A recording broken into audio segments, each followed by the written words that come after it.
अब section number 354 पे हम आते हैं। यहाँ पे डेफेमेशन के बारे में बात हो रही है। अब जो हमारी पुरानी आईपीसी थी वहाँ पे डेफेमेशन का जो कॉन्सेप्ट है वो 499 में हमको गिवन था एंड पनिशमेंट हमको 500 में गिवन थी। बट अब इस न्यू आईपीसी में जो पनिशमेंट है वो भी हमें 354 में ही गिवन है। तो एक ही सेक्शन में सब चीज़ें यहाँ पे गिवन है। क्लॉज 1 इसका हम देखते हैं। इसमें बोला हुआ है कि अगर आप लिख के या आप बोल के कोई ऐसी स्टेटमेंट मेक कर रहे हो, कोई ऐसी बात आप बोल रहे हो जिससे एक दूसरे आदमी की रेपुटेशन खराब हो रही है। सपोज ए ने अपने न्यूज़पेपर में लिखा है कि बी एक चोर है एंड इसकी बारे में बी को कुछ पता ही नहीं है, बी ने एक्चुअली कभी चोरी करी भी नहीं है। ऐसे ही बी की रेपुटेशन को खराब करने के लिए ए ने अपने न्यूज़पेपर में ये चीज़ लिखी है। तो यहाँ पे वो लिख के ये काम कर रहा है जिससे कोई भी बंदा उसको पढ़ सकता है। In this particular case is actually defaming B. Okay, and यहाँ पे बोल के भी ये काम वो कर सकता है। सपोज ए काफी सारे लोगों के बीच में बोलता है कि बी एक चोर है। यहाँ पे ए जो है वो बोल के डेफेमेशन कर रहा है। तो दोनों मेथड से लिख के और बोल के डेफेमेशन हो सकती है। एक्सप्लेनेशन नंबर 1 है, उस पर हम आते हैं। इसमें बोला गया है कि एक डिसीज्ड पर्सन जो है जिसकी डेथ हो चुकी है उस पर्सन की आप डेफेमेशन कर सकते हो। सपोज एक पर्सन है, इन्होंने बी की डेफेमेशन करी। Okay, and B is a dead person. अब यहां पे अगर बी की जो एग्जिस्टिंग फैमिली है, जो फैमिली उसके भी जिंदा है, अगर उनको लगता है कि ए के स्टेटमेंट की वजह से हमको काफी ज्यादा हर्ट हुआ है, इंसल्टिंग फील हुआ है, हमारी रेपुटेशन में कमी आई है, in that case we can say कि ए को पनिशमेंट मिल सकती है डेफेमेशन की। ओके, तो हमको बस ये प्रिलिम्स से याद रखना है कि डिसीज्ड पर्सन की भी डेफेमेशन हो सकती है। अब हम आते हैं इसकी सेकेंड एक्सप्लेनेशन के ऊपर। इसमें बोला गया है कि कंपनी की भी डेफेमेशन हो सकती है। सपोज ए कोई भी बड़ी कंपनी, मान लो पेप्सी, केएफसी, कोई भी कंपनी इसकी डेफेमेशन करता है और वो ट्रू नहीं है, रीजनेबल नहीं है, इन दैट केस हम बोल सकते हैं कि ए ने डेफेमेशन की है। ओके, तो सिर्फ आप कंपनी की रेपुटेशन को खराब करने के लिए कोई स्टेटमेंट करते हो जो कि गुड फेथ में नहीं है। अगर आपने क्रिटिसाइज करना है किसी कंपनी को, वो तो आप कर सकते हो, लेकिन वो सच्चे फैक्ट्स के ऊपर बेस्ड होनी चाहिए। ओके, अब हम आते हैं इसके एक्सप्लेनेशन नंबर 3 के ऊपर। इसमें बोला गया है कि एक सटायरिकल स्टेटमेंट, जो स्टेटमेंट सटायर के थ्रू आप बोलते हो, अगर उससे किसी दूसरे पर्सन की रेपुटेशन में कमी आती है, इन दैट केस ऑल्सो आपको पनिशमेंट मिल सकती है। आप देखते होंगे कि काफी सारे पॉलिटिकल कार्टून्स होते हैं, न्यूज़पेपर में पब्लिश होते हैं, जो चैनल्स होते हैं न्यूज, उनमें भी आप देखते होंगे कि कार्टून्स ऐसे आते हैं। अगर उन कार्टून्स की वजह से किसी भी पॉलिटिकल लीडर या पर्सनैलिटी को डेफेमेशन का उनकी डेफेमेशन होती है, उनकी रेपुटेशन कम होती है, then we can punish those news channels. Okay, तो आपको सटायर भी करना है तो सोच समझ से करना पड़ेगा। अब हम आज इसके एक्सप्लेनेशन नंबर 4 के ऊपर। इसमें बोला गया है कि अगर आपको ऐसी स्टेटमेंट करते हो, सपोज ए कोई ऐसी स्टेटमेंट करता है जिससे बी की जो रेपुटेशन है वो कम नहीं होती है। ओके, इन दैट केस हम ये नहीं मानेंगे कि उसने डेफेमेशन की है। डेफेमेशन का एक बहुत बड़ा इंग्रेडिएंट ये है कि सोसाइटी में आपकी रेपुटेशन कम होनी चाहिए। अगर सपोज बी की रेपुटेशन है ही नहीं सोसाइटी में कुछ, इन दैट केस हम ये नहीं मानेंगे कि बी की डेफेमेशन हुई है। तभी आप देखोगे ज्यादातर जो बहुत ज्यादा फेमस पर्सनैलिटीज होती हैं वही डेफेमेशन का सूट फाइल करती है, बिकॉज उनकी रेपुटेशन जो है सोसाइटी में काफी कंसिडरेबल होती है एंड उनके चांसेस भी ज्यादा होते हैं ये केसेस को जीतने के लिए। ओके, या फिर अगर आप कोई ऐसी चीज करते हो जिससे सामने वाले की कास्ट में उसकी रेपुटेशन कम हो गई है। अब गांव में तो बहुत होता है कि लोग अपने कास्ट में काफी ज्यादा रहते हैं, कास्टिज्म अभी भी यहाँ पे बहुत ज्यादा है। तभी ये चीज लिखी हुई है इस एक्सप्लेनेशन नंबर 4 में भी, कि इसमें लिखा हुआ है, देखिए आप, और lowers the character of that person in respect of his cast. तो आपके कास्ट के मेंबर्स में अगर आपकी डेफेमेशन हो जाती है, आपकी रेपुटेशन कम हो जाती है, in that case also we can say that punishment मिल सकती है डेफेमेशन की। इसके हम इलस्ट्रेशंस पे अब आते हैं। ये थोड़ा सा इंपॉर्टेंट हो जाती हैं from exams point of view, because ये पूछी गई हैं डेफेमेशन की इलस्ट्रेशंस, तो हमको ये पढ़नी पड़ेंगी। फर्स्ट पार्ट इसका ए जो बोलता है वो ये है, A says Z is an honest man. He never stole B's watch, intending to cause it to be believed that Z did steal B's watch.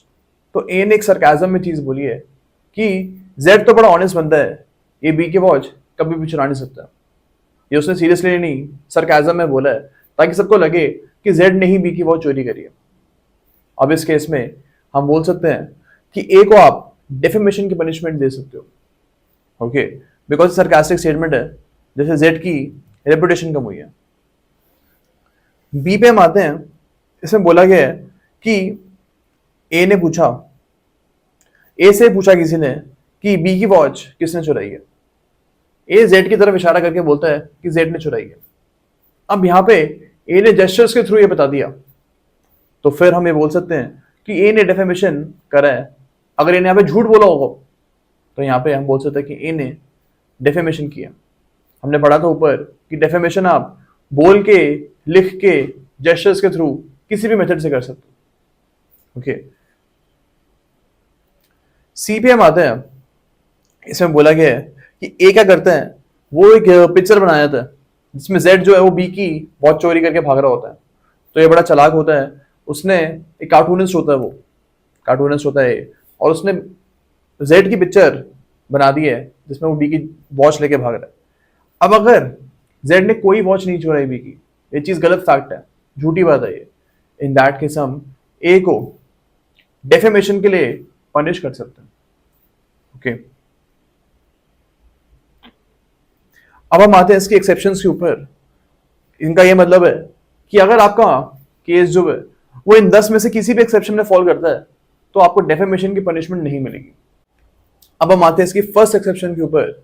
इसमें बोला गया है कि कोई फैक्ट, कोई बात डेफेमेशन तब नहीं होगी जब वो बात सच्ची हो और साथ साथ पब्लिक गुड में हो। तो ये दोनों चीजें फुलफिल होनी चाहिए, सच्ची भी होनी चाहिए बात आपकी और पब्लिक गुड में भी होनी चाहिए, यानी पब्लिक को उसको बेनिफिट भी करना चाहिए आपकी बात को, ओके। सपोज ये अगर बोलता है कि पेप्सी के जो इंग्रेडिएंट्स हैं वो मुझे कुछ खास लगते नहीं है, उसमें उससे आप मोटे होते हो, सपोज ऐसा बोलता है। आप सबको पता है कि पेप्सी ज्यादा पियोगे तो आप मोटे हो सकते हो बिकॉज उसमें शुगर कंटेंट थोड़ा ज्यादा होता है, ओके।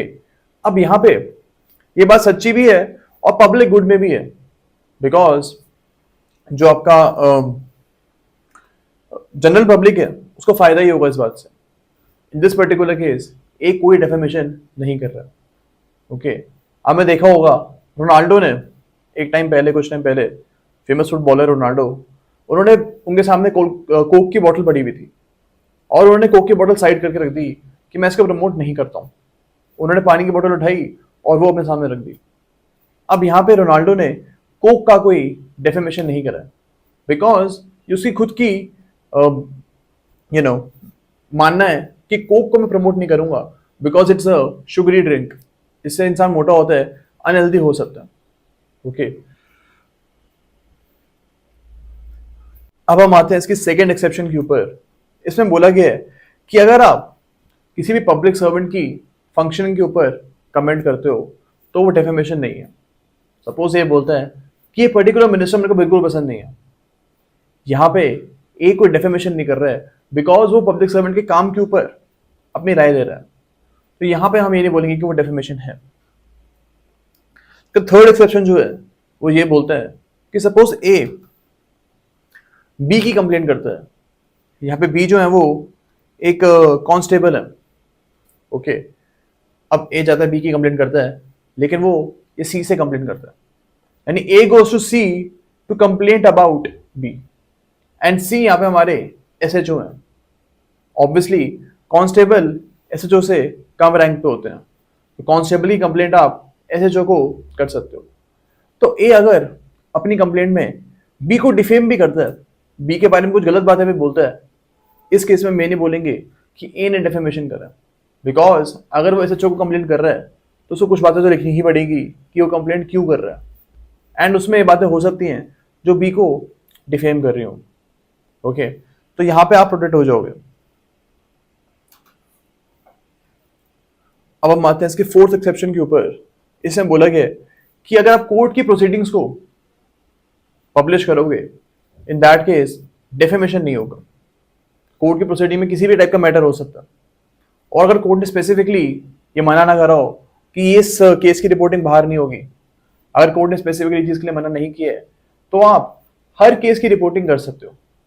बहुत सारे पोर्टल्स होते हैं हमारे लीगल फील्ड में भी, लाइव लॉ हो गया, बार एंड बेंच हो गया। यहाँ पे इन पोर्टल्स का काम यही होता है कि सुप्रीम कोर्ट में, हाई कोर्ट में कुछ भी हो रहा हो, कोई प्रोसीडिंग चल रही हो, उनकी रिपोर्टिंग ये लोग करते हैं। ओके, तो इनको फोर्थ एक्सेप्शन का बेनिफिट मिल सकता है अगर आगे जाके कोई भी केस इनके ऊपर कभी भी हो सकता है तो। ओके, अब हम आते हैं इसके फिफ्थ एक्सेप्शन के ऊपर। इसमें बोला गया है कि अगर आप मेरिट्स ऑफ द केस के ऊपर अपना कमेंट देते हो, देन आप कोई डेफेमेशन नहीं कर रहे हो। ओके, तो इसका हम एनालिसिस पढ़ते हैं एक बार, इससे आपको क्लियर हो जाएगा। ए इसका बोलता है, A says, I think Z's evidence on that trial is so contradictory that he may be stupid or dishonest.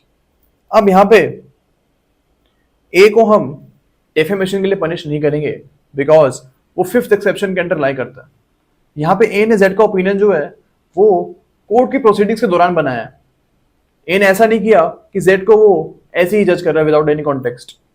तो Z ने जो भी कोर्ट में किए है उसके बेसिस पे वो चीज बोल रहा है, देन इन दैट केस हम ये नहीं बोलेंगे कि ए ने यहाँ पे डेफिनेशन की है। लेकिन उसके हम बी पे आते हैं। यहां पे आप देखो, but if A says I do not believe that Z asserted at that trial because I know him to be a man without veracity. यहां पे ये बोल रहा है कि मैं जेड को विश्वास नहीं करता, जेड ने जो भी बोला कोर्ट में उसको मैं विश्वास नहीं करता बिकॉज मेरे को पता है जेड एक खराब करेक्टर का इंसान है, झूठ बोलता है जेड हमेशा। अब यहाँ पे जेड की जो डेफेमेशन ए कर रहा है बिकॉज जेड का ओपिनियन ए ने कोर्ट की प्रोसीडिंग्स के दौरान नहीं बनाया, इसका ओपिनियन पहले ही बना हुआ है, उसके बेसिस पे ये चीजें वो बोल रहा है, एंड दैट इज व्हाई इस पर्टिकुलर केस में हम ए को डेफेमेशन के लिए पनिश कर सकते हैं। अब हम आते हैं इसके सिक्स्थ के ऊपर। इसमें बोला गया है कि अगर कोई भी पर्सन अपनी परफॉर्मेंस को पब्लिक रिव्यू के लिए पब्लिश कर देता है तो हम उसको उसकी बात उसके परफॉर्मेंस को जज कर सकते हैं। सपोज ए ने एक बुक पब्लिश कर दी है, ऑब्वियसली बुक जो है आप पब्लिक के सामने ही पब्लिश करते हो। ओके, ऐसा नहीं होता कि प्राइवेटली आप पब्लिश कर रहे हो। तो अगर ए पब्लिकली बुक को पब्लिश कर रहा है, इन दैट केस उसके ऊपर आपकी कोई भी कमेंट्स हैं कि ए ने बुक कैसे लिखी है, कैसी उसकी परफॉर्मेंस है, उस पर आप कमेंट्स कर सकते हो, वो डेफेमेशन नहीं होगा। ओके, सिमिलरली अगर ए कोई म्यूजिक एल्बम निकालता है उसके ऊपर भी आप अपने कमेंट्स कर सकते हो, वो चीज डेफेमेशन नहीं होगी। ओके, तो यही चीज हमारी सिक्स्थ एक्सेप्शन बोलती है। अब हम आते हैं इसकी सेवंथ एक्सेप्शन के ऊपर। ये बोलती है कि अगर आपने गुड फेथ में किसी को डांटा है, सेंश्योर किया है और आपकी कोई गलत इंटेंशन नहीं थी, इन दैट केस डेफेमेशन की आपको पनिशमेंट नहीं मिल सकती। सपोज एक पेरेंट जो है वो अपने बच्चे बी को डांट रहे हैं, यहाँ पे मैंने बोलेंगे कि ए ने बी को डिफेम कर दिया बिकॉज ए ने बी को सुधारने के लिए उसको ये बात बोली है।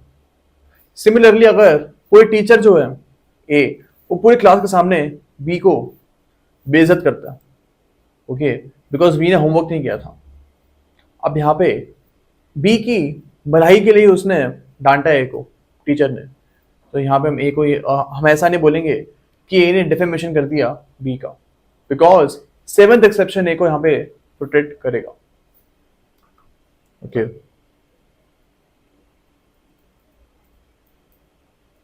इसके जो इलस्ट्रेशन है वो यही एग्जाम्पल्स है तो जो हमने डिस्कस करें।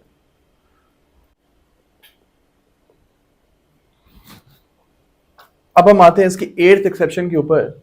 यहां पे बोला गया कि अगर आप गुड फेथ में पब्लिक सर्वेंट्स को शिकायत लगाते हो, सपोज ए जाता है कोर्ट में और जो बी एक मैजिस्ट्रेट है उनके सामने ये बोलता है कि सी को आप प्लीज पनिश करो बिकॉज इसने ये गलत काम किए। यहाँ पे आप पब्लिक सर्वेंट के सामने जाके कंप्लेंट कर रहे हो तो हम ये नहीं बोल सकते कि यहाँ पे ए ने सी को डिफेम किया। A will be getting the benefit of exception number 8। Okay, अब हम आते हैं इसके 9th एक्सेप्शन के ऊपर। इसमें बोला गया कि अगर आप किसी बंदे की इंटरेस्ट को प्रोटेक्ट करने के लिए कोई बात बोलते हो तो वो डेफेमेशन नहीं होगा। सपोज ए जाता है बी की शॉप में और वो बी को बोलता है कि भाई तू कभी भी सी को लोन मत दियो, सी को कभी भी तू उधारी मत दियो बिकॉज सी कभी भी पैसे वापस नहीं करता। अब यहाँ पे ए ने स्टेटमेंट बी को प्रोटेक्ट करने के लिए बोली है। ओके, तो इसलिए हम ये नहीं बोल सकते यहाँ पे कि ए इज डिफेमिंग सी।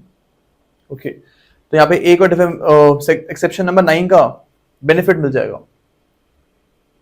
लेकिन ए ने अगर ये बात गुड फेथ में नहीं बोली थी, यहाँ पे एक्चुअली में सी का ऐसा कोई ट्रैक रिकॉर्ड है ही नहीं जहां उसने पैसे वापस नहीं करे, तो ए ने सिर्फ सी को डिफेम करने के लिए चीज बोली है, तब उसको हम एक्सेप्शन नंबर 9 का बेनिफिट नहीं देंगे।